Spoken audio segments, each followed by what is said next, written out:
Coup de projecteur ce soir sur la passion pour les mangas à Nantes. Depuis 2016, Envie de Japon se spécialise dans cette littérature nippone. Un manga café a été lancé 2 ans plus tard et ce n'est pas fini. Evelyne Surana, bonsoir. Bonsoir. Vous êtes la gérante du manga café Envie du Japon. Alors quel impact a eu justement les différents confinements sur la fréquentation de la boutique par exemple ? Alors concrètement, pendant le confinement, on n'avait qu'une seule partie qui fonctionnait, c'était le site de vente en ligne. Ouais. Donc effectivement, les produits, on a plus mis l'accent dessus. Il n'y avait pas de salon du tout, pas de convention, pas de rassemblement de communauté. On s'est rendu compte aussi, du coup, que quand on a pu rouvrir la partie boutique, mais pas encore la partie manga café, il y avait beaucoup plus de monde qui venait. Donc on a agrandi effectivement la partie boutique, on a laissé plus de place en intérieur, ce qui fait qu'on a réduit les places assises encore plus, alors qu'il n'y avait pas déjà beaucoup de place. Donc il fallait un autre endroit. Donc, en fait, il fallait qu'on puisse agrandir effectivement le manga café. D'où une campagne de financement participatif sur la plateforme Ulule. Exactement. L'objectif, c'est récolter 6 000 €. Ça va servir à quoi cet argent ? Alors, l'idée, c'est que ça puisse financer notamment les machines bornes d'arcade qui viennent du Japon. Ouais. Parce qu'effectivement, là, le principe du manga café, c'est qu'il se déploie avec beaucoup plus d'activités. Donc, on va y mettre du karaoké comme à la japonaise, en box, des jeux vidéo, évidemment les mangas qui continuent à rester là, parce qu'on en a plus de 5000.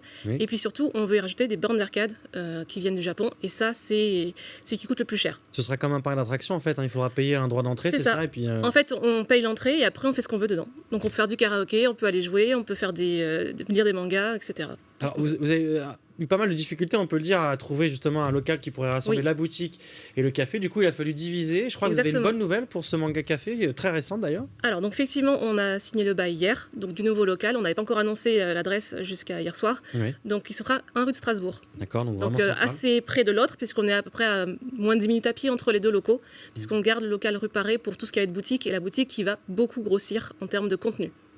Un mot sur la place du manga à Nantes, parce que c'est vraiment une question qu'on se pose. Est-ce que c'est un département avec beaucoup de passionnés, par exemple? Oui. C'est un département qui est très actif, on va dire. Ouais. Je me rappelle qu'il y avait un ancien ami à nous qui était parti à Bordeaux pour des études. Ouais. Il disait que par rapport à Nantes, il y avait beaucoup moins de choses.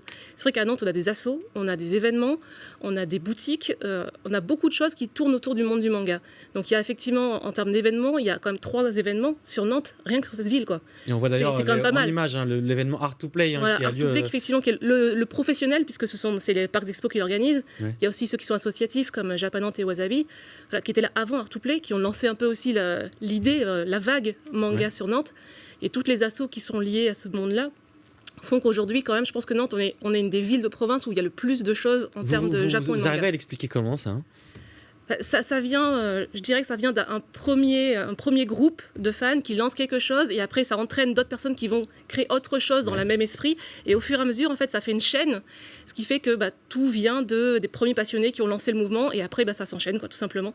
Donc on a des parageux, on a effectivement plusieurs associations liées au monde du Japon et du manga. Il y a beaucoup de choses sur Nantes et ça s'est fait progressivement et là on espère que le Manga Café va continuer à rassembler aussi la communauté des otaku, des geeks et des curieux aussi qui veulent découvrir le manga. Le prochain salon Art to Play, d'ailleurs je précise, ce sera les 13 et 14 novembre au Parc des Expositions cette année. Ces salons, c'est des immanquables aussi pour une structure comme la vôtre ? Alors oui, jusqu'à présent nous on en faisait beaucoup en France jusqu'au premier confinement où ils ont été tous annulés. On en faisait une vingtaine par an en France en fait, un peu partout avec notre marque. C'est très important justement pour votre marque, pour la développer. C'était important effectivement parce que ça nous permet d'avoir des retours clients en beaucoup plus grosse quantité que juste à la boutique de Nantes. Ouais. Quand on est effectivement à la boutique de Nantes, on voit notre public nantais. Mais quand on fait des salons partout en France, on voit énormément de public et donc on sait ce qui marche pas en termes de produits. On a aussi les attentes un petit peu de tout le monde. Donc c'est très important, mais effectivement on s'est rendu compte que c'était fatigant. Ouais. Et les confinements qui ont fait qu'on est resté à la maison, on s'est dit, mais est-ce qu'on a encore envie de faire autant de routes tous les week-ends pour partir ? Donc en fait, on s'est dit qu'on allait quand même un peu réduire le pied sur le côté France et se concentrer vraiment sur Nantes en gardant 4 ou 5 salons dans l'année un peu partout. Garder les plus gros, les villes importantes. Et Nantes, effectivement, fait partie, forcément. C'est notre visibilité en local. Et comme les salons de Nantes drainent forcément des gens de la région entière, c'est comme un point important, quoi. Je précise le nom de votre marque, Nagare Boshi, j'ai bien prononcé. C'est ça, tout à fait. Également, on reprécise, on voit votre site internet à l'écran et donc cette campagne de financement Ulule pour financer ce manga café que vous lancez. Merci à vous d'avoir accepté notre invitation sur Télé Nantes ce soir. Merci à vous.